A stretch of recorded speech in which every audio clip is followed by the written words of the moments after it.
I'm Effie Parks. Welcome to Once Upon a Gene, the podcast. This is a place I created for us to connect and share the stories of our not-so-typical lives. Raising kids who are born with rare genetic syndromes and other types of disabilities can feel pretty isolating. What I know for sure is that when we can hear the triumphs and challenges from others who get it, we can find a lot more laughter, a lot more hope, and feel a lot less alone. I believe there are some magical healing powers that can happen for all of us through sharing our stories, and I'll take all the help I can get. Once Upon a Gene is proud to be part of Bloodstream Media. Living in a family affected by rare and chronic illness can be isolating, and sometimes the best medicine is connecting to the voices of people who share your experience. This is why Bloodstream Media produces podcasts, blogs, and other forms of content for patients, families, and clinicians impacted by rare and chronic diseases. Visit bloodstreammedia.com to learn more. Hello, and welcome to the show. This is Once Upon a Gene, and I'm your host, Effie Parks. Hey, if you haven't joined my mailing list or if you don't follow me on social media, go do one of those or head to my website at effieparks.com/events. We are having a wellness revival on January 25th at 12 p.m. Eastern Standard Time. It's a 3-hour virtual event. It's free. Come hang out with us. Come have a breath of fresh air in different ways, accessible ways, free ways that you can do at home to take care of yourself as a caregiver. We deserve it. We're going to have fun. There's going to be presents. I can't wait. The agenda is mostly up, but please, again, follow me to continue to have any updates. I can't wait to see you there. Today, we are having another episode of Chasing Glimmers, and I'm so excited. I have, of course, my amazing, beautiful friend, Katie Lloyd, and we're joined by a really amazing mom, Megan, whose journey with her daughter, Nellie, has taught her the profound strength that love and resilience can bring. So Megan opens up a lot in this episode about the heartbreak of watching Nellie slowly disappear due to the dementia from MLD, but also the beautiful glimmers that keep her going and the moments of connection and smiles and memories. This conversation is really open and honest. Megan talks a lot about what she's moved through and some of life's most challenging moments, including her struggles with mental health before Nellie was born. Her story is one of finding purpose and worth and light, even when it's elusive. And it's about the power of holding on to love, no matter how difficult, and finding strength in the moments that we have.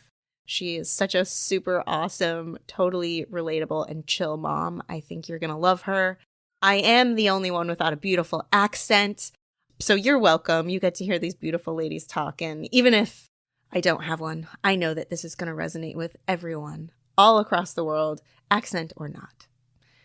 Please enjoy my conversation with Katie and Megan.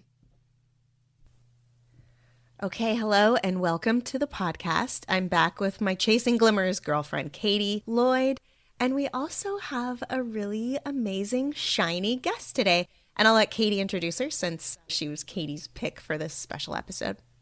Hi, everyone. As you know, we into Chasing Glimmers, me and Effie.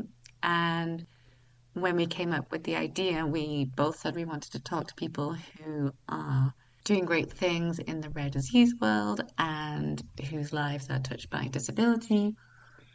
And you already met Colleen, who we interviewed last time. And right at the top of my list as well was Megan, and we've been trying to pin her down for a while. It's not easy, 3 mums who are also caregivers to rare children, but we finally made it happen, which is great. And you're going to see why Megan is a great candidate or a great guest for this show, because she has an attitude that I think most people would be surprised about if they heard her story. And I think you're really going to love what she has to say. I actually don't want to say any more. I just want to say that when I found Megan's Instagram, I just loved it. And I love her outlook on life. And I wish I could be more like that because, as I tell Effie all the time, that I am a massive catastrophizer. And I am learning to be more positive. So I have a lot to learn from Megan. And I think she has a lot to share today. So I'll let her introduce herself because I think she will say it better than I will. Oh, thank you so much. Did you want me to just tell you a little bit about Nellie? Or do you want me to start there? Yeah. Hi, Megan. Welcome to the show. Katie and I love you so much. And samesies on the Instagram. Part of the Chasing Glimmers thing is about sort of people who put light out and, you know, kind of the whole full circle of like the emotional sort of journey that we travel and what we're going to take out of it and what we're going to pursue. And I think you're a really great example of sort of that chasing glimmers mindset in a world of really, really hard stuff. So please introduce yourself. Let us know a little bit about you. Okay, thank you. Yeah, thank you. That's the loveliest, kindest things you could say. I am Megan. I live in the southeast of England. And 2.5 years ago, my daughter, who was developing normally, apart from the fact she couldn't walk, we finally got a brain scan as to why to sort of give us some answers as to why she wasn't walking. And we actually found out she had a terminal progressive brain disease. So that was in the May, and by the August, she could no longer walk, talk, like move, eat or drink, like sit up, anything really. So that was horrific. But we decided to sort of flip it, and we're just trying to give her the best life we can in the time we have her. So, yeah. Oof. I'm not going to sit in the tumultuous times that obviously you dealt with from seeing that regression and getting that news. I just want to say I'm sorry that happened. And she's so beautiful, and she's so lucky to have parents like you. And again, I'm really looking forward to hearing about sort of that switch and that transformation that you made in face of this really devastating diagnosis. Yeah, it was awful. And I think you're in shock in the beginning, I think for quite a long time, because it was like all of these, like you think you're going there, and I honestly thought she was going to have cerebral palsy, and I was sort of prepared for like that journey. And then we were sitting there and it all was like bam, bam, bam. She's going to lose this. She's going to lose this. She's got a life expectancy of like of 4 to 6. And it was like a torrent. But she's just the light. Like you said, she's so beautiful. And she guides us all. She handled it all with such grace that I had to too. Otherwise, I would have been letting her down, I felt. Can you tell us, Megan, a little bit about, what you mentioned before, kind of your outlook? So, yeah, I think you're quite unique because when a lot of people think about the news that you were given, I don't think most people would expect someone to react the way you did, and you do. And I'm not saying it's all been plain sailing and sunshine and rainbows, but you definitely have a very strong and beautiful outlook on life. So can you share a little bit about perhaps where that came from? Did you always have it? Is it something that you've developed over time, like a muscle? And what is it that is so special about the way you see things? I think it definitely is a muscle. I'm very big on like creating new neural pathways. Like if your brain is telling you one thing, I think, no, I'm going to try and train you to think another way. And I had very tumultuous 20s, and I didn't really, without getting too deep on you guys, I didn't think I was really worth anything. And at the age of 22, I attempted suicide, and I very nearly succeeded. I was in intensive care for 4 days, and it took me a really long time to be comfortable in my skin. And then when I had Nellie, I was like, no, I must be worth so much, because I wouldn't have been given her otherwise. I thought she was like, and she is, but I really felt like I'd just been given the best blessing that anyone could be given. And I made the decision. Was already on that pathway, because I was 31 when I had her, and the suicide attempt was at 22, so it'd been a long journey for me. But having her, I was like, I'm never going to waste a second of happiness again. And when we got the news, I was like, this applies even now. Like, I'm not being tested in this way. I'm not going backwards. She's given me this gift, and I'll honour this gift. And so even the next day after the diagnosis, we went to a farm, and we pretty much went somewhere every day after that for like 6 months, until I was like, whoa, this is too much. We need to rest. So, yeah, I think that's where it came from, really. Megan, thanks for sharing such an intimate and profound part of your journey. And it really speaks to kind of the way that you were able to move from a place of darkness, right? And to find meaning from something like that. So thanks for sharing that. I know that someone out there who might feel really alone in their struggles will resonate with that. Also, as someone who has openly struggled with mental health in the past, and my first interview with Effie was all about that. I really appreciate when other people are very open about it too, because I think it does help us feel less alone, and it is so taboo, right? So It's so it's taboo. it means a lot Oh, you're to me welcome. personally. I think that's the thing as well. I think where we don't, that's like, I feel like that's my skill in life, is always being the loud mouse who says everything that no one wants, like, everyone's like, shh, not now, please don't say that. But I feel like that served me well in this. And yeah, and I think that, and I always share it as well, because I think when I was 22, I didn't want to be here, and it took me a really long time to want to be here. And then there was a moment after her diagnosis, and my friend always talks about it, as that was the only time I saw her cry. But she's like Nellie's godmother, so she's super close to her. But I was just crying to her going, the universe is testing me. It wants me to go backwards. It wants me to start self-destructing.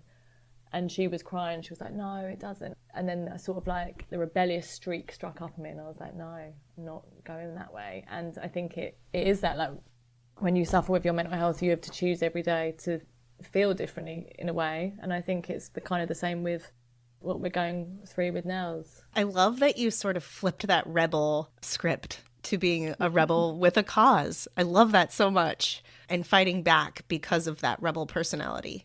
That's how I see it. I think with MLD, I'm not going to swear on this podcast, but we had an expression, and even Nellie said a variation of it, which wasn't as naughty, when she could still talk about her brain. And that's how we see MLD. It's like, by having a happy life, we're rebelling against her disease. That's how I feel. Like, you can try and take it from us, but you won't take her spirit or our spirit.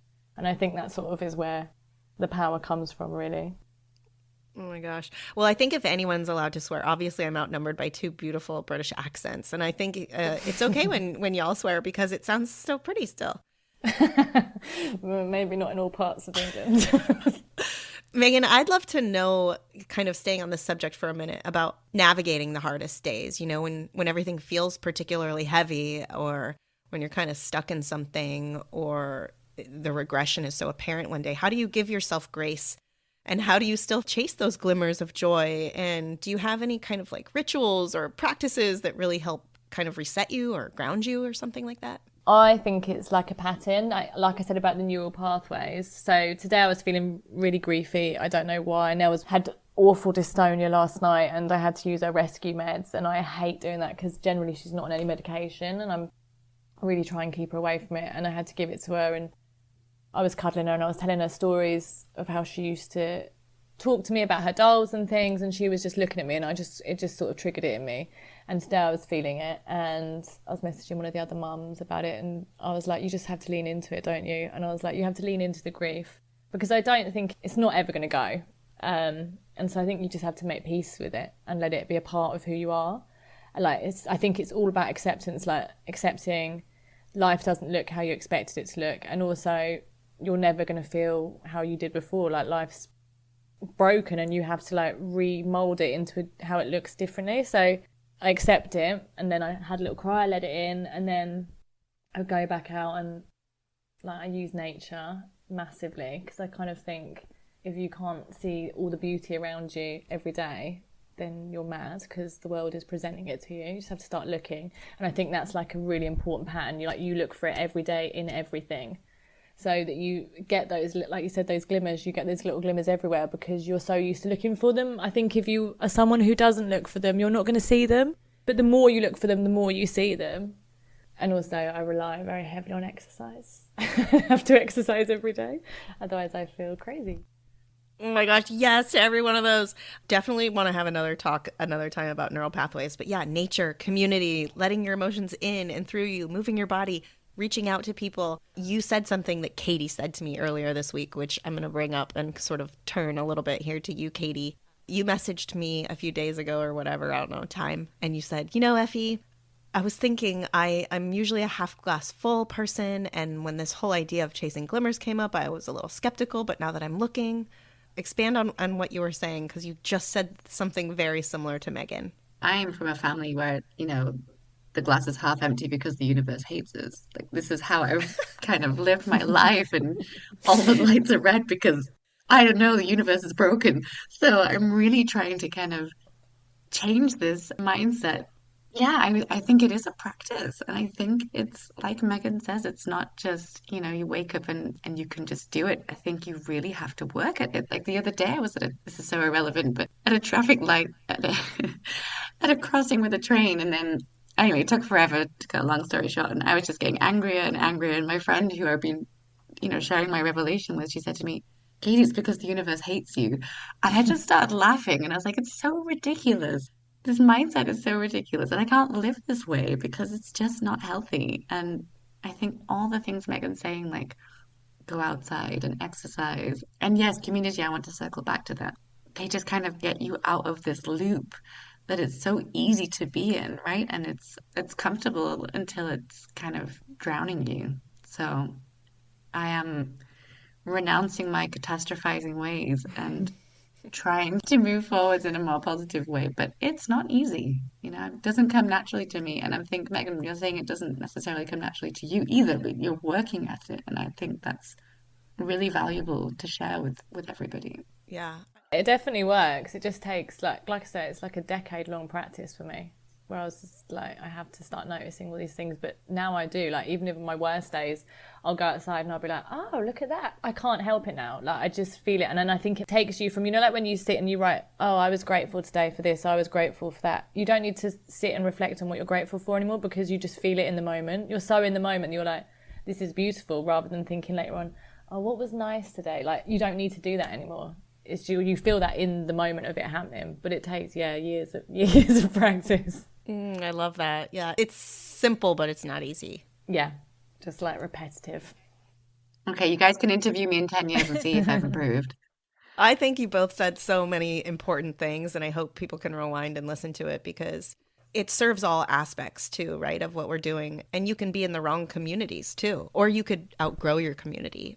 Like it's for all of those things and for getting out of your house. And I just think that there's so many ways that you can approach it, and you can start as small as possible to start kind of building yourself up in different ways to kind of help shift that mindset or notice things, right? Like maybe it is getting rid of the gratitude journal and moving the muscle on living in that moment and letting it kind of go through you rather than trying to remember it at nighttime before bed and writing it down.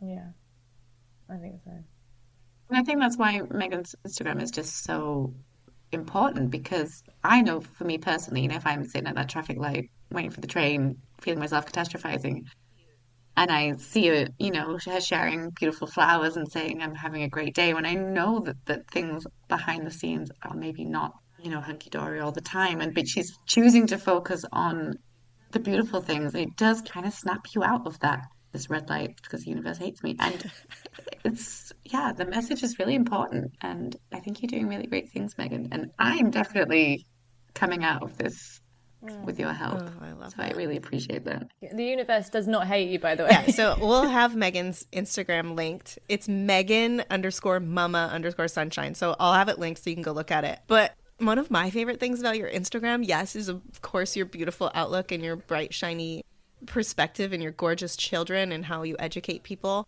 But it's also, can we talk about her outfits? Like, wow. Yes, Every please. single time I'm like, dang, she nailed it again. Like, I am so obsessed with just your whole look, your hair, your thank beautiful you. skin, your big eyes, your outfits. You look amazing. And you make Rare Mamas you make it cool. And you make it look like, hey, guess what? You're still a person. And you get to still wear Absolutely. this amazing crop top if you want to.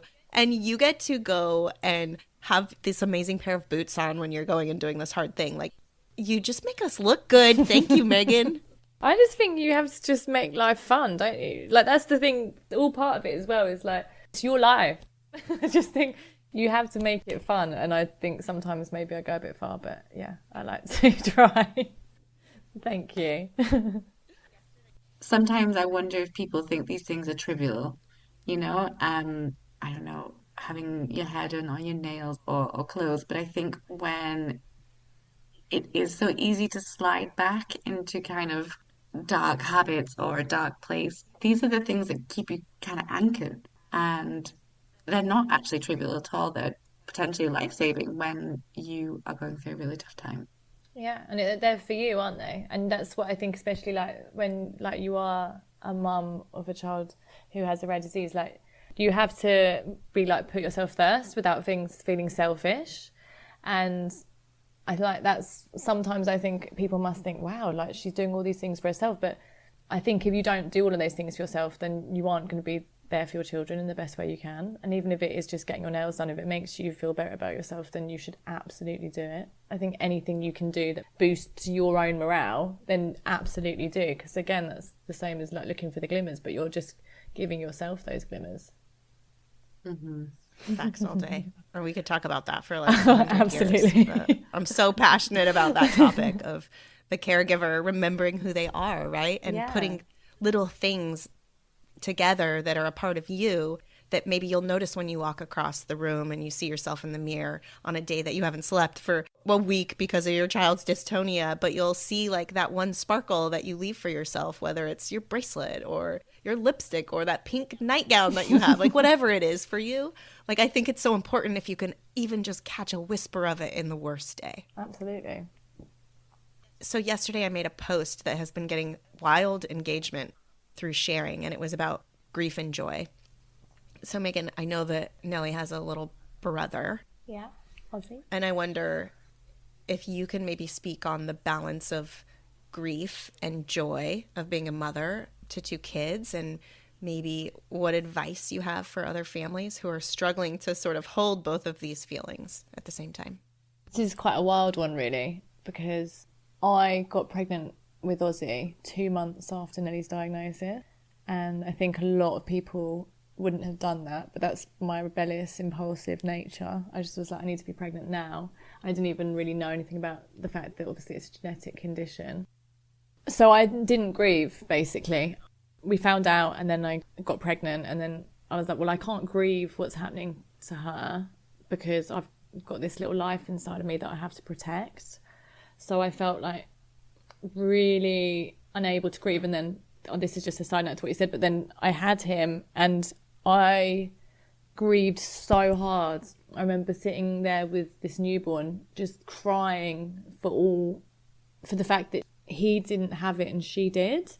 And it was like, it wasn't just a build up of all the grief, it was like the sort of like the grief of accepting that also like he was going to lose her, and it was really strange. So having him sort of ignites the grief in lots of ways, I think that, but it also, like you said, it brings the joy. And I think that's part of it, is learning to accept that they both will coexist forever. You know, watching him be able to do all the things she can't and all the things she's lost, and playing with all of her toys. And it was a real journey, but I can't not just feel like he's like the healer of my heart. He just heals me so much by just knowing that he doesn't have it, which I know is maybe a strange thing to say. Maybe it's not kind, but it just feels like, he just is my healer, really, and he just brings me ultimate joy. She connects all three of us. Our first child had a rare disease and our second child doesn't, which is interesting. And so I think we can all relate to the second child perhaps unsurfacing things that we've maybe kind of buried, but also healing them at the same time, which might not make sense to the outside, but I think there are a lot of people listening who will relate to that. Yeah, I was thinking about this earlier, actually. I was in my bedroom cleaning and I was thinking, I wonder like how it affects like your feelings if the dynamic's different, if you have the child with the rare disease second. So you've had a period of parenting that isn't, you know, like with that sort of weight on it. Do you ever think about this? Do you know what I'm... Mm-hmm. Yeah, for sure. All the time, every day. And I was thinking, I wonder if it would make, like, how much difference it would make to your heart if it had been the other way around, like, in terms of, like, the older sibling looking after you, just different things. I just was really, thinking about the dynamics of that, of the birth chain, really. I was thinking about it in relation to, to the glass child, which I get trolls. Ozzy's a glass child. I get constant, honestly, so much trolling about it. And he is as far from a glass child as possible because he demands the attention just as he should. But I was thinking, I think because he's my second, And because he has come in and healed so much, I don't know if that dynamic, if he could ever be a glass child because of that, of the dynamic. Yeah, that's interesting. We should probably have a conversation about that at some point with a family who had this flipped. I talk to them a lot, and yeah, it's traumatic, right? I mean, it's all traumatic both ways. I think for me personally, whenever I think about that, I think about it as if like, man, if I had only had Ezzy first, I would have noticed things in Ford the second it happened, 100%. rather than have missed all of this precious time. Like I would have known.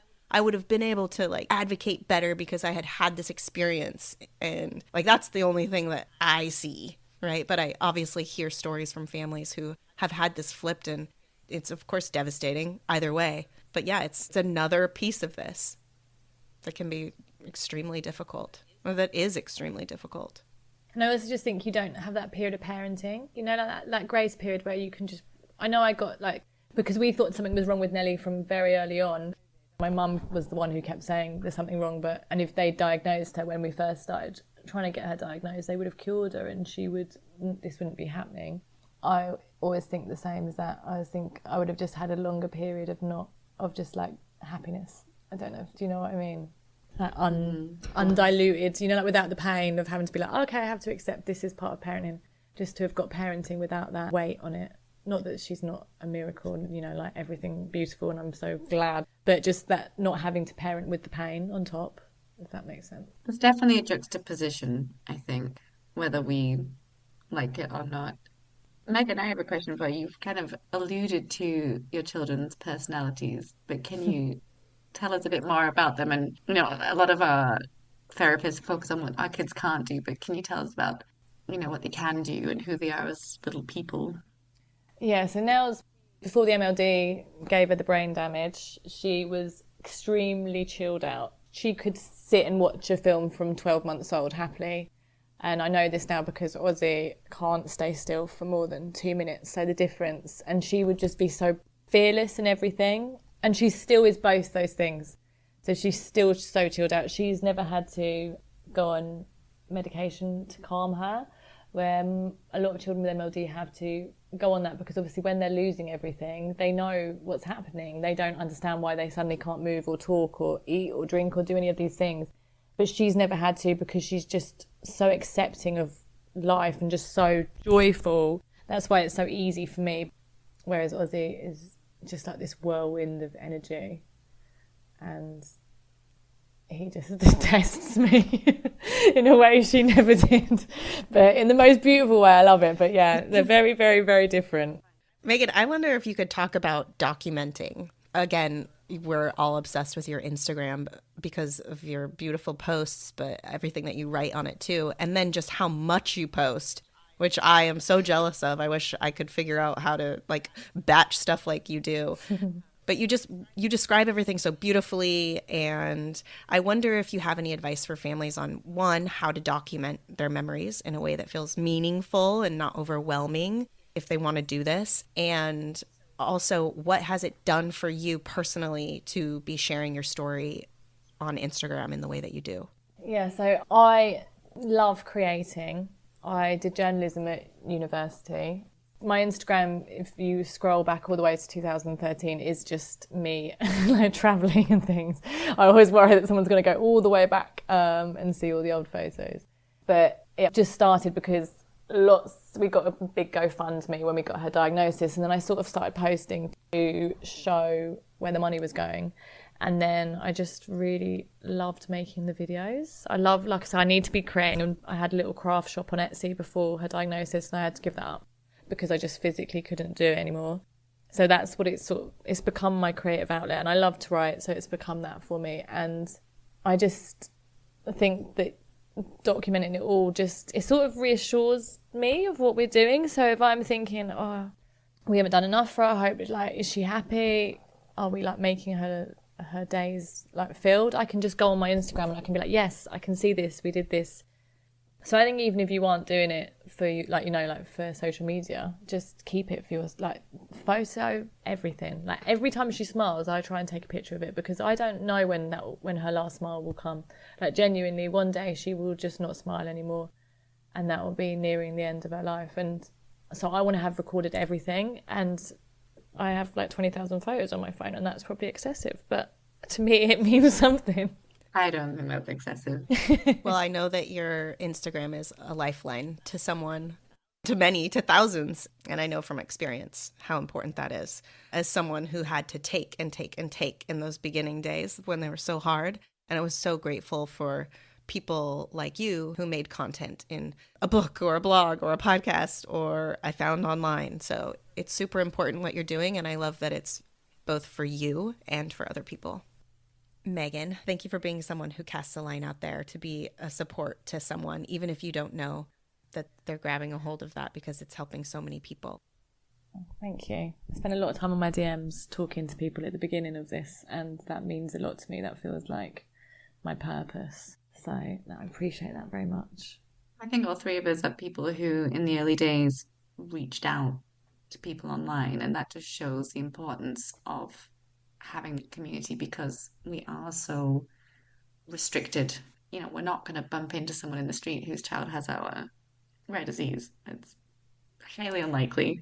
So that's, for me, why the internet is such an important tool for caregivers. Megan, I'd like to just circle back and talk about your writing. Anyone who follows you, they already know how beautiful your writing is. And I know that you would like to write a book, or you are writing a book. Can you tell us a little bit more about your book plans? Yeah, I have written a book, first draft, but I've had a lot of no's from the agents. So you have to get an agent first. So I'm thinking very likely I'm going to probably self-publish it because so many people have said, I would love to read this. And it's in regards to lessons. So it's called Are You There, Mother Moon? Because Nellie was obsessed with the moon, and it's a reference to her and my mum. They would go looking for the moon.